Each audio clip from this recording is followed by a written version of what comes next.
Pagi adik-adik kelas 8, ketemu lagi kita dalam PJJ secara virtual.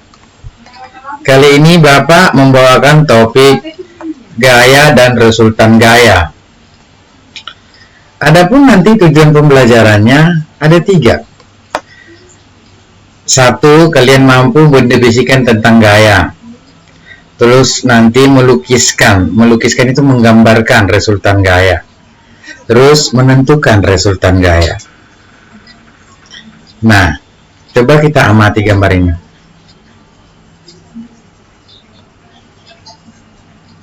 Kalau kita amati gambar ini berarti apa yang dapat kalian simpulkan?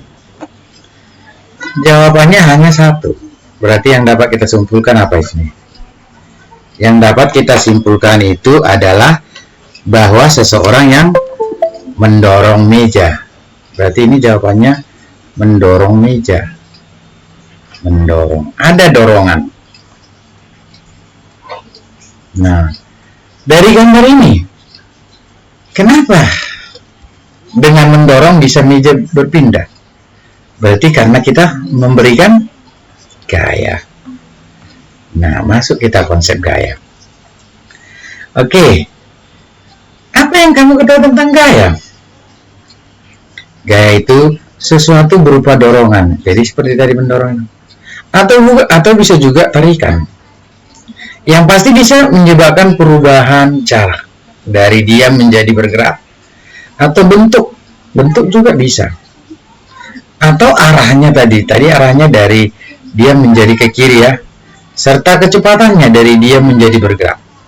Itulah pengaruh dari dorongan dan tarikan. Pengaruh gaya tadi. Oke? Nah, coba amati gambar ini. Ini mendorong mobil yang mogok. Perubahan apa yang bisa kamu simpulkan dari ini? Yang pertama, perubahan jarak.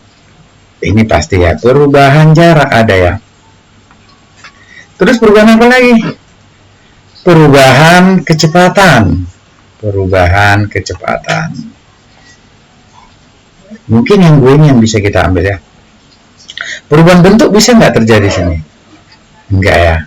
Kecuali kalau mobilnya itu benyok ya. Oke. Nah, melukis gaya. Bagaimana cara melukis gaya? Melukis gaya itu bisa kita gambarkan dengan ini. Anak panah. Ini, kalau gaya 100 Newton, kalau dia 1 cm mewakili 10 Newton, berarti nanti anak panahnya ini arahnya ke kanan ya.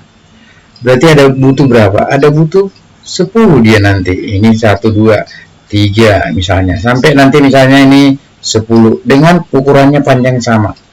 Berarti jumlah anak panahnya 10. Nah, gitu melukis gaya. Berarti melukis gaya berarti dengan cara menggambarkan anak panah. Nah, titik A itu namanya apa? Titik A itu namanya titik tangkap gaya. Titik pangkal. Gaya dilambangkan dengan F. Ini lambang gaya. Seperti itu ya. Oke. Mengukur gaya. Mengukur gaya pakai apa? Ada alatnya ini. Ini 1, 2, 3. Apa nama alatnya nih? Ini namanya neraca pegas. Ini ada di lab kita ya. Nah, satuan gaya itu M disingkat. M itu apa? Newton. Setara dengan 10 pangkat 5 din ya. 10 pangkat 5 itu 10 kali 10 kali 10 sampai 5 kali. Berarti 100.000 din. Itu dia konversinya.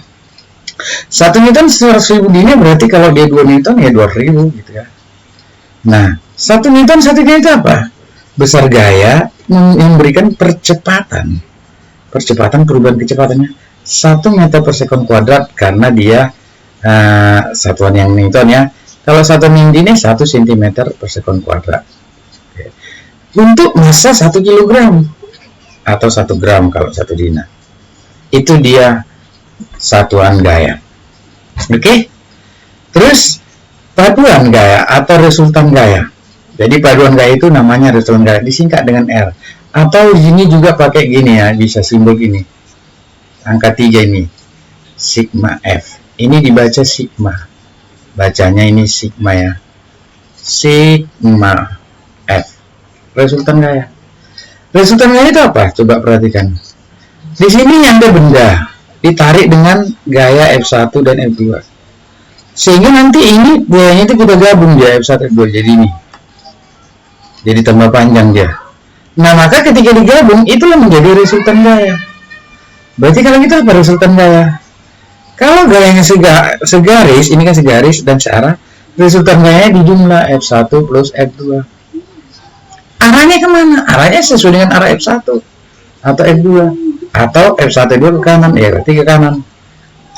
Nah, kalau untuk lebih dari 2 buah gaya, 3 atau 4, ya dijumlahkan aja deh F1 plus F2 plus F3 tambah titik-titik. Seperti itu konsep resultan gaya yang searah. Nah, bagaimana kalau dia resultan gaya yang tidak searah, berlawanan? Ini F1 ke kiri, ini besarnya ini. Kan ukuran panjang itu menyatakan besarnya. F2 ke kanan, ini lebih panjang, berarti lebih besar F2. Maka nanti resultan gayanya ini ketika ini kita geser kemari, ini sisanya ini. Berarti resultannya ke kanan ya. Nah, kalau dia berlawanan berarti nanti resultan gayanya itu jadi selisih. Selisih yang besar kurang yang kecil, F2 kurang F1.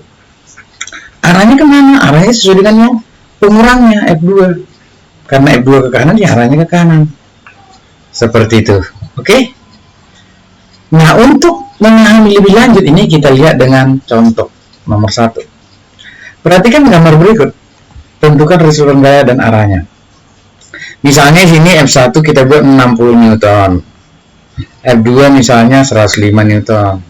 F3 misalnya 100 Newton. Berapa resultan gayanya? Tentu kita lihat yang F1 F2 searah dijumlah. Kalau dijumlah dia nih dengan yang F3 ke kiri, mana yang lebih besar? Hasil jumlahnya nih kan. Berarti F1 F2 menjadi pengurang. Berarti F1 plus F2 ini jadi pengurang. Nah, dikurangi yang F3. Berarti berapa nih?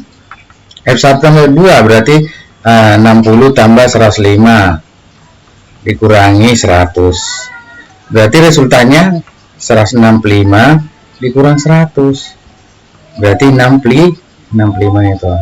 Kemana arahnya? Ya sesuai dengan arah pengurangnya. F1 F2 tadi kemana arahnya? Berarti resultannya ke kanan dong arahnya. Arah ke kanan. Oke? Seperti itu contoh yang nomor 1. Yang nomor 2. Perhatikan nomor berikut. Jika resultan gaya 6 Newton ke kiri, berarti resultannya di kita ya ini 6 Newton. Tapi ini arahnya kemana? Ke kiri, arah kiri. Tentukan besar gaya F2. Arah resultan gaya itu menyatakan juga ini arah gerak. Arah gerak. Kalau dia arahnya ke kiri berarti bendanya nanti bergerak ke kiri dia ini. Arah gerak. Berarti kalau begitu F1 ke kanan, F2 ke kiri. Berarti yang lebih besar F2 dong. F2 udah pasti lebih besar dari F1 walaupun nggak diketahui. Maka resultannya itu sama aja dengan F2 kurang F1. F2 nya berapa? 6.